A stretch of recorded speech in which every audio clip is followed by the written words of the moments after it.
সর্বশেষ প্রাপ্ত খবর নিয়ে আয়নায় এক ঝলক।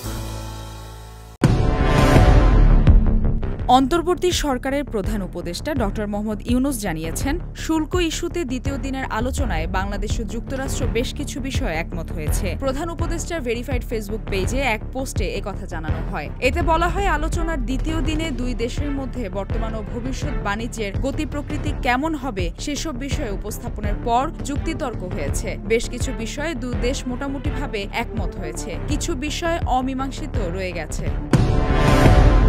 দেশের অর্থনীতির কঠিন করুণ অবস্থা চলছে বলে মন্তব্য করেছেন বিএনপির সিনিয়র যুগ্ম মহাসচিব রুহুল কবির রিজভী। আগামী সেপ্টেম্বর-অক্টোবর মাসে দেশের দুর্ভিক্ষের আশঙ্কা করেন তিনি। শুক্রবার সকালে নয়াপল্টনে বিএনপির কেন্দ্রীয় কার্যালয়ের সামনে জিয়া পরিষদের উদ্যোগে আয়োজিত দুস্থদের মাঝে জায়নামাজ বিতরণকালে তিনি এসব কথা বলেন।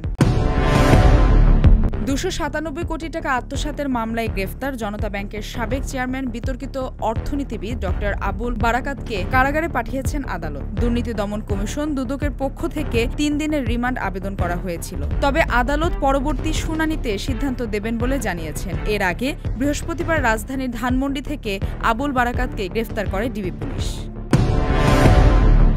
সাফ অনূর্ধ্ব-20 চ্যাম্পিয়নশিপে দাপুটে জয় পেল বাংলাদেশ। আজ টুর্নামেন্টের প্রথম ম্যাচে কিংস অ্যারেনায় শ্রীলঙ্কাকে উড়িয়ে দিল বাংলাদেশের মেয়েরা। প্রথমার্ধে 3-0 গোলে এগিয়ে ছিল স্বাগতিকরা। শেষ পর্যায়ে লঙ্কানদের 9-1 গোলের বড় ব্যবধানে হারিয়ে দিয়েছে বাংলাদেশ। হ্যাট্রিক করেছেন মোসাম্মদ সাগরিকা। সাফ মিশনটা দারুণভাবেই শুরু করল আফিদা খন্দকারের দল।